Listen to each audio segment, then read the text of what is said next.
सोनामुखी, हरड़, मुलेठी जैसी अनेक जड़ी बूटियां और हजारों वर्षों का प्राचीन आयुर्वेदिक ज्ञान इस एक बोतल में समाया हुआ है। कायम टैबलेट, आपकी खुशियों का साथी। प्रधानमंत्री किसान सम्मान निधि योजना का लाभ लेना है तो किसानों को सबसे पहले फार्मर रजिस्ट्री कराना होगा। अगर आपने फार्मर रजिस्ट्री नहीं कराया है तो आपको पीएम किसान सम्मान निधि योजना की अगली किस्त यानी कि 22वीं किस्त नहीं मिलेगी। इसके लिए हर हाल में आपको फार्मर रजिस्ट्री कराना होगा, नहीं तो आप इससे वंचित रह जाएंगे। यूपी के बांका जिले के कुल 11 प्रखंडों को मिलाकर करीब 2,11,000 किसान पीएम किसान सम्मान निधि योजना से निबंधित हैं, लेकिन अब तक महज 9,200 किसानों का ही फार्मर रजिस्ट्री हो सका है। जबकि केवाईसी की बात करें तो पीएम सम्मान निधि का लाभ ले रहे 76,000 से ज्यादा किसानों का केवाईसी हो चुका है। ऐसे में फार्मर रजिस्ट्री का काम तेजी से हो, इसके लिए 6 जनवरी से कैंप लगाया जाएगा। पंचायत स्तर पर कैंप में किसान सलाहकार, कृषि समन्वय के साथ साथ राजस्व कर्मचारी भी रहेंगे। दरअसल फार्मर रजिस्ट्री एक तरह का यूनिक आईडी है।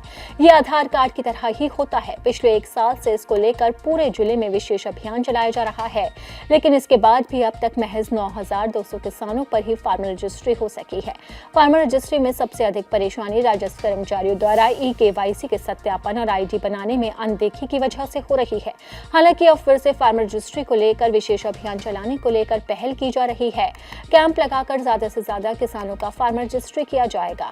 इसमें कृषि विभाग के साथ राजस्व विभाग को भी पूरी प्रक्रिया को धरातल पर उतारने का जिम्मा दिया गया है। सबसे पहले कृषि समन्वय किसानों का सत्यापन करते हैं और उसका केवाईसी करते हैं। इसके बाद दूसरे चरण में राजस्व कर्मचारी किसान की जमीन का सत्यापन कर यूनिक आईडी जनरेट करते हैं।